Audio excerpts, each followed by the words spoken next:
Grace to you and peace from God our Father and our Lord and Savior, Jesus Christ. Amen. Happy New Year. Are you ready for the disasters that are going to happen to you this year?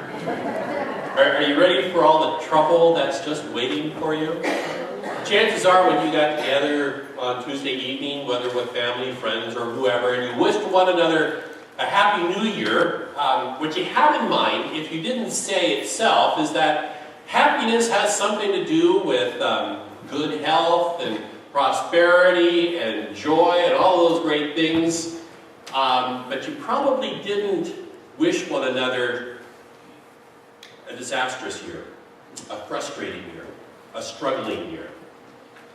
And yet, it's kind of built into the picture, isn't it? I mean, to one level or another, I'm not wishing you to have a miserable year, but life is not easy. Life has some difficulties built within it. There are storms out there. Storms are ever real. So today we gather on this, the first Sunday in the year. And it was just, 10 days ago? Not even that we were in here for Christmas Eve worship. And remembering the great story of the birth of Jesus, Mary and Joseph, angels, shepherds, and the whole group, and of course the baby Jesus himself. And now we are a couple of days removed from that, and the Holy Family has to go to Jerusalem. And they go there for a couple of reasons. One is that they have to dedicate Jesus at the temple. The firstborn male needs to be dedicated to God. The second reason they go there is that Mary needs to be purified. According to the Old Testament law, they need to perform a sacrifice. She needs to be purified. And so while they're at the temple, this old guy comes up to them. His name is Simeon. Now God somehow told Simeon that he was not going to die until he sees the Messiah. So he spots the Holy Family, he sees the baby Jesus, and God lights on him that this is the Messiah. And he's overjoyed. He goes up and he takes the baby in his arms and he praises God and he tells Mary and Joseph what an important moment this is. How wonderful it is to have the Messiah right there. But then he turns to Mary and says, "A sword will pierce your heart also." Happy New Year, Mary. Are you ready for the trouble that's coming? You might be in store for some difficult times too. Now, the truth of the matter is, I hope whatever is before you is small in nature. I hope whatever happens on the path of this new year is just a speed bump for you. But you know, it could be a ditch. You might experience conflict in one way or another this year. Conflict that drives a wedge between you and somebody that you really like, or maybe even somebody you love. Or maybe this year there's going to be a significant challenge. Something's going to happen that's going to cause you to rethink what you've always depended upon, what you have been certain is true, and now you're caused to rethink it. Or maybe you're going to need to learn a new skill, to do something that you never had to do before. Or maybe this year you're going to face a change. It might be a change in the way that you live, or where you live, or who you live with, or how you live. Maybe a change is happening. Or maybe in the year to come you will face a crisis. A crisis that requires you to face new challenges and new things, where emotionally and physically and relationally and spiritually and maybe financially, you're going to be off center a bit. Chances are something's going to happen to you this year, and I just hope it doesn't all happen at once. This month we're reading the story of one of Jesus' more famous ancestors. His name is David. It's important to read the story of David because Jesus is referred to as the son of David. And what we discover in reading the story of David is going to help us to better understand who who Jesus is. So as the story starts out this morning, David is going to the battlefield, but not to fight.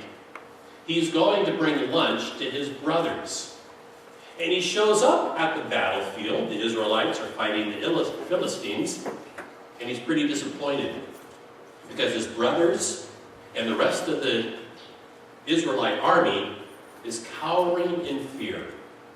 Goliath, the massive man, is taunting the Israelites. He is huge, bigger than anyone ever saw.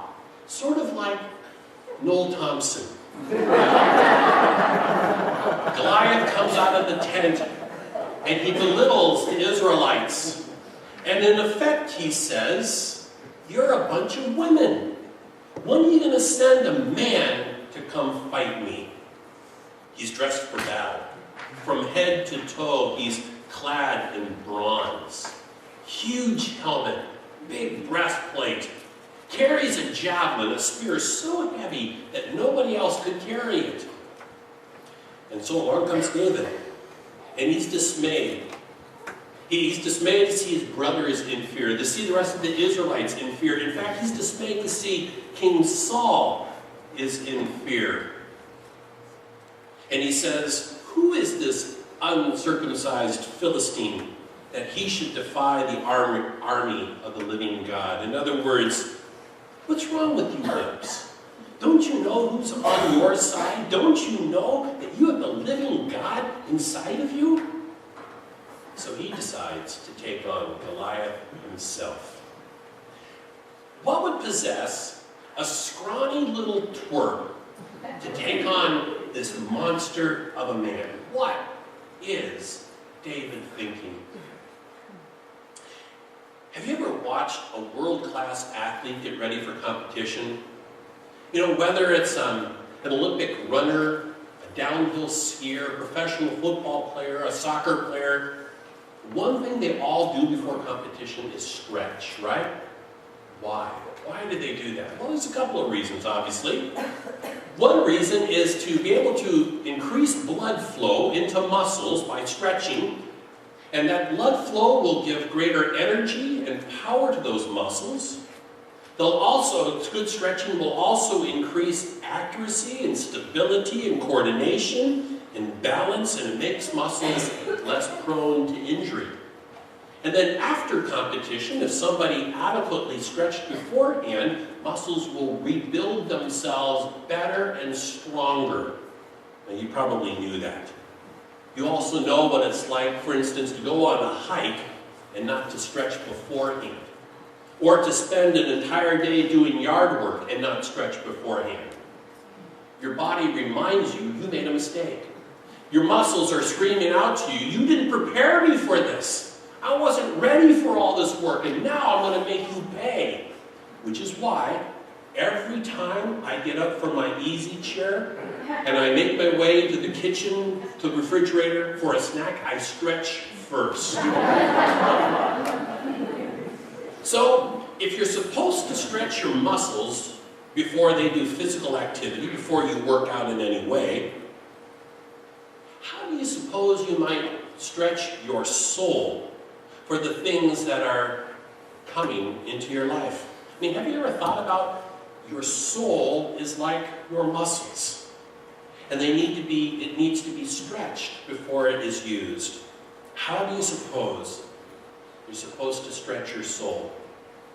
Back to David for a moment. So what makes David think that he has any chance against Goliath? Well, it's like he's been stretching his whole life for this moment. He's been taking on lions and bears that have come to do damage to his flock, and he has defeated those animals. And every time he has been confronted with those animals, it's like he's stretching his muscles. He's stretching his strength. He's stretching his courage. He's stretching his faith. So that when the day comes that he has to face a giant, it's no big deal.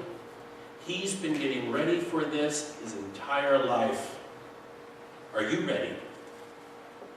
Some of you might remember Stephen Covey. He wrote a book a couple of years back entitled 7 Habits of Highly Effective People. If you read the book, you might remember habit number 7. Sharpen the saw, he said. What does that mean?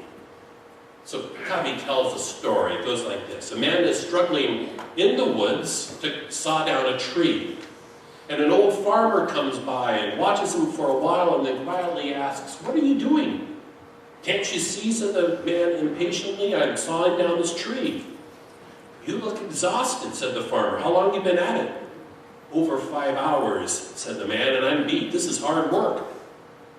"That saw looks pretty dull," said the farmer. "Why don't you take a break for a few minutes and sharpen it? I'm sure it'll go a lot faster then." "I don't have time to sharpen the saw," the man says emphatically. "I'm too busy sawing." Most of us spend a lot of time reacting to things, but not being proactive to prepare for things. A lot of time we are caught up in doing urgent things, but not doing important things. We need time to sharpen the saw. I would suspect that just by virtue of everybody here this morning, that you would like to have a stronger faith. That you would like to have the kind of faith that would be in place so that when you face a conflict, or a challenge, or a change, or a crisis, that you would be ready for that. But now it's time to sharpen your spiritual saw. Now it's time to spiritually stretch for the times that are yet to come. In your bulletin this morning, I have a bulletin insert that has on it 22 different ideas for you to engage in order to sharpen your spiritual saw, to spiritually stretch your soul, so that when those things might happen, you'll be prepared. I'd like to go through these in some detail, so that we have an idea of what they mean and what they can do for you. And I'm suggesting that you don't do them all. You don't even do 5 of them. Maybe not even 2. Maybe you just choose one thing that will make a huge difference in your life. The first grouping has to do with your mind, with your knowledge. I'm one of those people that thinks that God gets into our life best through our mind.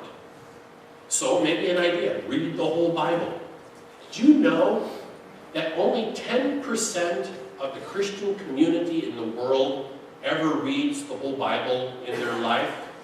When we talk about the Bible as being the Word of God, we talk about the Bible as having authority for our faith, but far too few people actually read the Bible. You can get online and Google, "read the Bible in a year." And you will find 5, 6, 7 different websites that will give you a reading schedule so that by devoting about 20 minutes a day, you can read the entire Bible in 1 year. That's the good news. The bad news is that you're already 4 days behind. So if not the whole Bible, well, maybe you choose just to read the New Testament, to read the story of Jesus' presence and what he brought to the church and how everything changed because of his mission and ministry. So you begin with Matthew, you finish with Revelation, and rather than 20 minutes a day, maybe it takes you only about 15 minutes a day. And if not the New Testament, maybe you choose to read the Apocrypha. Now I know the Apocrypha is not found in most Protestant Bibles. It's okay. It's not a part of the official scriptures for us, and yet it's helpful to read. It's important to read. There's good stuff there. And Martin Luther himself said that in the Apocrypha, God reveals himself, showing himself to be a God of grace and a God of power. It's okay to read the Apocrypha. Another idea would be to memorize a Bible passage every day. That's truthfully quite a challenge. That's 365 Bible passages. You might choose rather to memorize 1 a week. Still, 52 passages is pretty good for a full year. And people who do this, they will tell you how deeply important that memorization becomes for them when they face trouble and when there are difficulties, to be able to call to memory those passages is a great gift. Another idea is to read a book of a classic Christian thinker. I mean, there is so much out there that is so great to read of people long ago who contemplated what the Christian faith meant for us. So a couple of suggestions. You might take a look at Brother Lawrence, for instance, or St. Augustine, or move into the middle centuries and read something from Martin Luther himself, or into the 20th century and read Dietrich Bonhoeffer, or Karl Barth, or Reinhold Niebuhr, or C.S. Lewis, but to understand that we're a small part in a huge story filled with many people who have spent so much time thinking critically about this faith and this God that we hold together. It's a cool thing to do. And if not a Christian classic, you might consider reading a contemporary, challenging theological book. I mean, there are so many great authors right now who will expand your horizons, clarify things that you've always wondered about, and they are good authors and good things to read. I would recommend somebody like N.T. Wright, or John Selby Spong, or Brian McLaren. Whoever it might be, somebody who will challenge the way that you look at things. You don't have to agree with everything you read, but certainly to be able to understand that God is speaking in this world today in powerfully fun and exciting ways. Another idea is to attend a theological lecture at a class. Drive 3 hours south to California Lutheran University in Thousand Oaks. And if that's too far away, just head up to Fresno Pacific University, or to the Mennonite Brethren Seminary there, and sit in and listen to a theologian, to a professor, somebody who can, again, expand the horizons of what it means to believe in this great God of ours. Another idea would be to download weekly sermons by another preacher. I've got news for you. There are better preachers out there than me.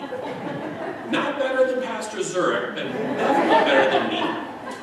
And we have been given the technology now to be able to download podcasts so that in the privacy of your home or your car or listening on your phone, you can hear inspirational and powerful things each and every week.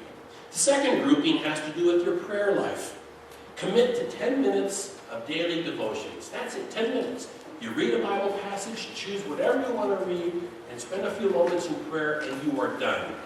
Another idea, to keep a prayer journal, to simply write down the things that you're praying for. And the really cool thing is to then read what you prayed for a couple of weeks ago or a couple of months ago, and to see how God has answered the prayers that you were praying some time ago. Another idea, attend a Christian meditation group. In fact, we've got one here for you at Christ Lutheran Church. It meets on Thursday evenings for a half an hour from 6 o'clock until 6:30 in the cross room just behind the sanctuary here. And what a cool idea it is to gather some other people through a guided meditation to intentionally think about what God is up to in your life. Another idea, spend a day in personal retreat at St. Anthony's Retreat Center up in Three Rivers. Do you know what a great gift we have been given to have this wonderful retreat center in our own backyard? Make use of it. And if spending a day in retreat by yourself is a little bit too much, you might consider then being a part of one of our congregation's retreats. Our men's retreat coming up in March. We have women's retreat coming up later in the year. You choose which one works out best for you and be a part of a growth experience with other people. Another idea, try fasting for one day. One solid 24-hour day, no food whatsoever. You can drink water. And rather than eat, you would spend the time that you would normally spend eating to spend it in prayer. Another idea, to be real honest with yourself and to recognize that maybe there is an addictive behavior that you are struggling with, and if so, get some help. Seek out some assistance. Talk to somebody. Be a part of a support group. Do whatever you have to do to get in control of the things that are currently in control of you. The next group of things are connecting practices, things that will connect you with other people as you collegially work together to grow your faith. Join a small group.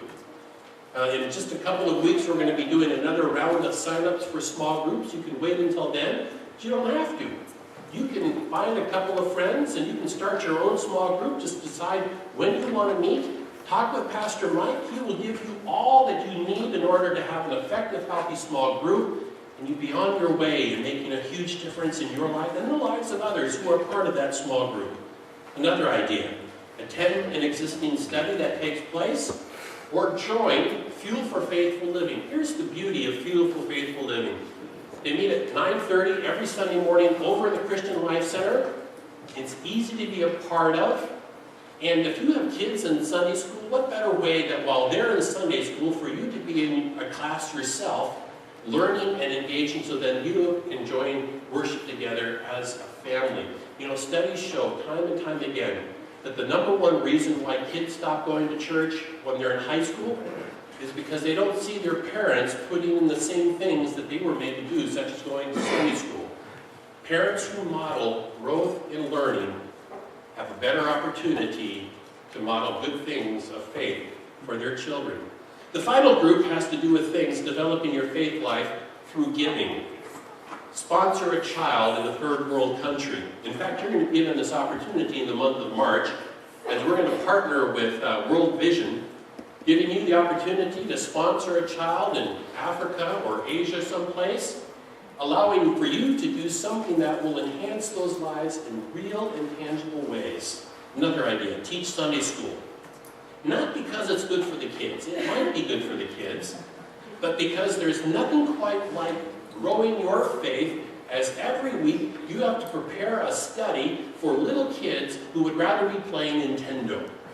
It will have an effect on you. Another idea, increase your financial giving back to God by 1% over what you gave in 2013. There's nothing quite like giving money to test the spiritual resolve of a person of faith. Another idea, wear a complaint-free bracelet. It looks like this. It's purple. I've got a whole bunch of them up here. You can come and take one after the service. The idea is, every time you complain, like, where is everyone today? How come no one's in worship today? You take it off one wrist and you put it on the other wrist, so that the goal is to go a whole week without having to exchange your bracelet from one wrist to another.